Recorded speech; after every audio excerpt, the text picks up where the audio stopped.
All right, buckle up. This car has a spoiler. I just got out of Shazam, and I'm on my way home to record my review. Just kind of gathering my thoughts, but let's talk about some of those spoilery things. This is kind of an experiment for something I may continue doing exclusively for patrons. I'm not sure exactly what it could become, but it's based on a suggestion from Tim O'Donnell, so I'm just playing around with this right now. We'll see what happens, see what comes of it. Okay, so 2 post-credit scenes. The last one alludes to Aquaman, which I thought was cool. In general, I like the way this movie kind of like touched on and referred to was completely part of the existing DC universe, and yet was its own animal, had its own tone, and it was doing its own thing, and I really like that. Superman did make a cameo at the end. There was the joke about Aquaman, but of course he never showed up, and then Superman showed up, but they didn't show his face because I'm sure they couldn't get Henry Cavill for it. That brought some real questions to mind, like, how did he suddenly get a connection, with Superman? I'm sure some things could have happened off screen, but my gosh, that's kind of, it works as a gag, I guess, but, just logic-wise, it raises a lot of questions for me, like, what was that first meeting like? I personally would have liked to have seen that first meeting play out. We still could, of course, but yeah, and I also didn't like that they used the John Williams theme. They started doing that in Justice League, and I really think that was a step in the wrong direction.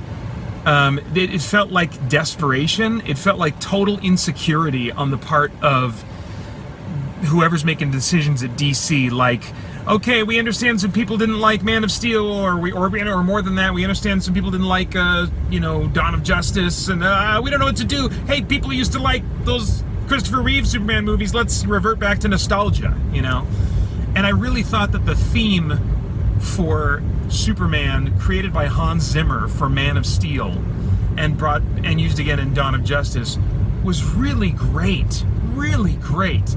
It was more inspiring to me, and it was just less old-fashioned sounding. Don't get me wrong, I'm always gonna have a spot in my heart for that John Williams theme. Holy cow! But when you set it up right next to modern music, it just sounds old and very marching band like. Sorry, I had a timer go off. It sounds very, when you put it next to modern music, it sounds marching bandy, And they even had to, when they did the Brandon Routh Superman movie, Superman Returns, they could only use part of the theme. They could have used the whole thing, but they were very selective, and they really had to. You could tell they were reworking it to try and modernize it, because it just doesn't sound like modern music, So anyway,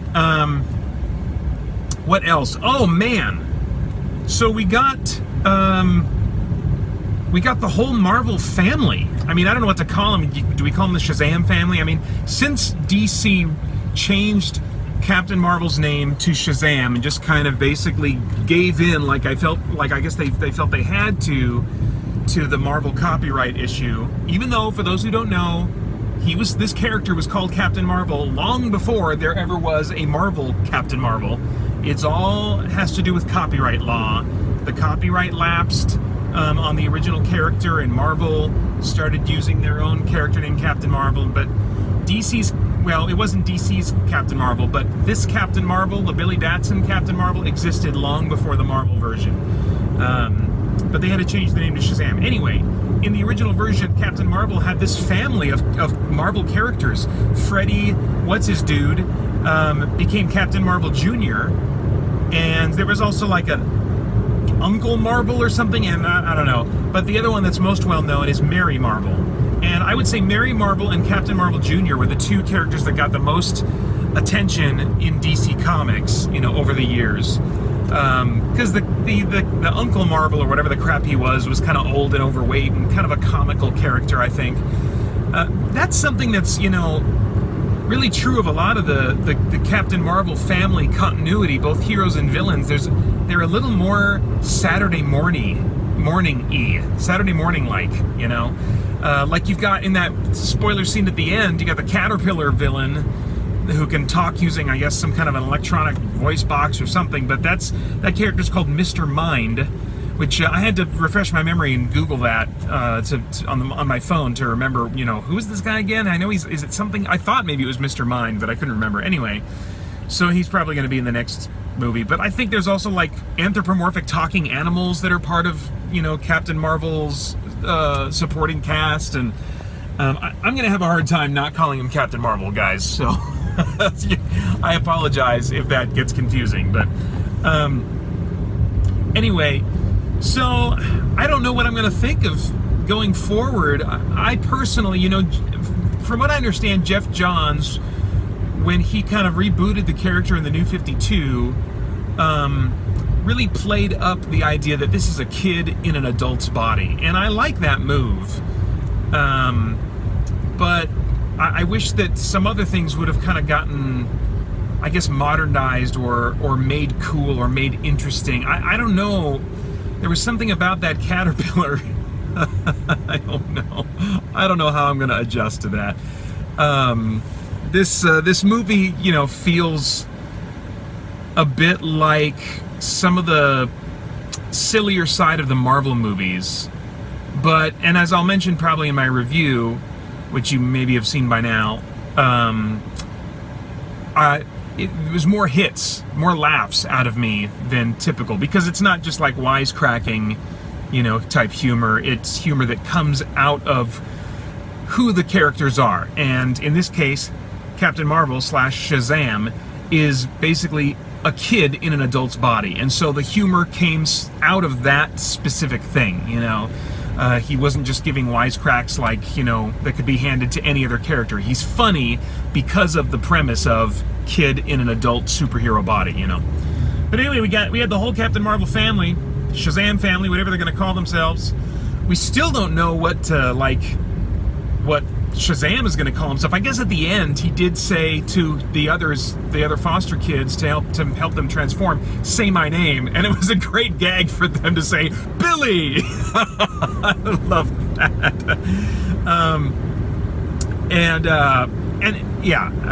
That was a great gag.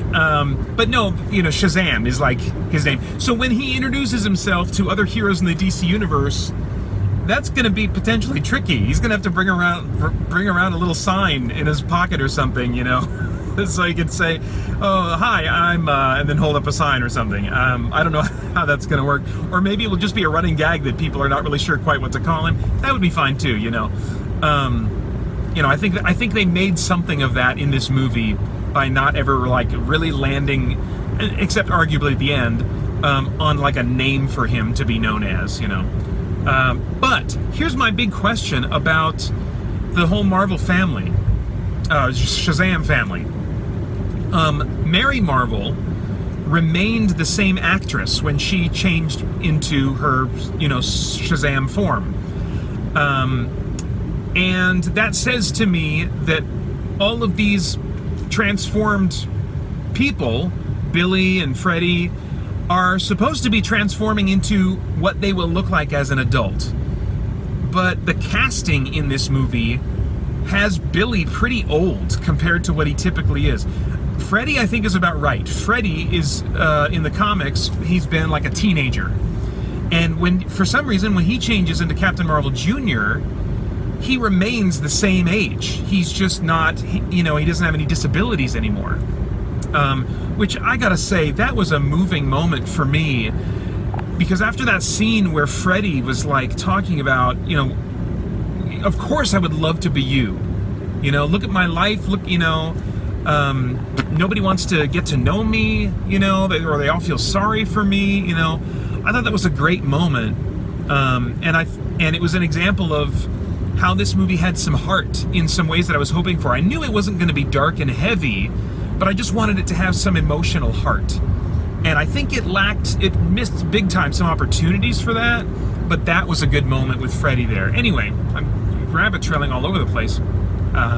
hard to gather my thoughts. I'm going to be rabbit trailing like crazy if I do more of these in the future.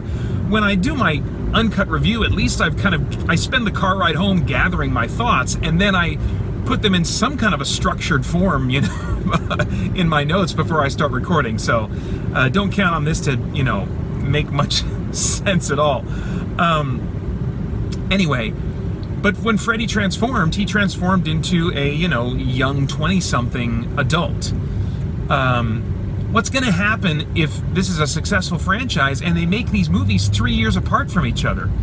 Then by the time you hit the third part of the trilogy, I mean, it'd be pretty amazing if they were able to pull off these movies just being 2 years apart. But even so, let's say 2 years apart. They got really fortunate in how everything worked out. Then these actors are going to be 4 years older. So Freddy, the actor playing Freddy, is probably at least 15. I'm thinking he's probably closer to 16 or 17. So that means he's going to be 20 or 21 by the third movie. And if he's going to be turning into, you know, this other version, you know, like the Shazam Jr. or whatever, why is going to be a different actor? Or are they just going to like start using him as the actor, you know, when he transforms at that point and not really, you know, explain it or whatever? And it's the same thing with Billy. You know, Billy, the actor playing Billy, is probably about 15 or 16 right now. And so he's going to start looking like a post-pubescent, you know, young adult by the third movie. What are they going to do, you know? I remember back in Mark Waid's Kingdom Come, Billy Batson was grown up, and he looked exactly like Shazam, you know, when he was Billy Batson, if I remember correctly. So that'll be interesting to see what they do with that and with the whole, you know, supporting cast there. Let's see, what other spoilery type stuff might I want to mention? Yeah, nothing specifically coming to mind right now, but I liked, the humor really worked for me. The movie works for me on a number of levels. It was a mixed bag because there were other scenes that really fell flat for me, and I'm sure I'll talk about that more in my review. But yeah, I guess those are all the spoiler thoughts I have for now, and I'm getting pretty close to home. So now I got to start gathering my thoughts to put into a review.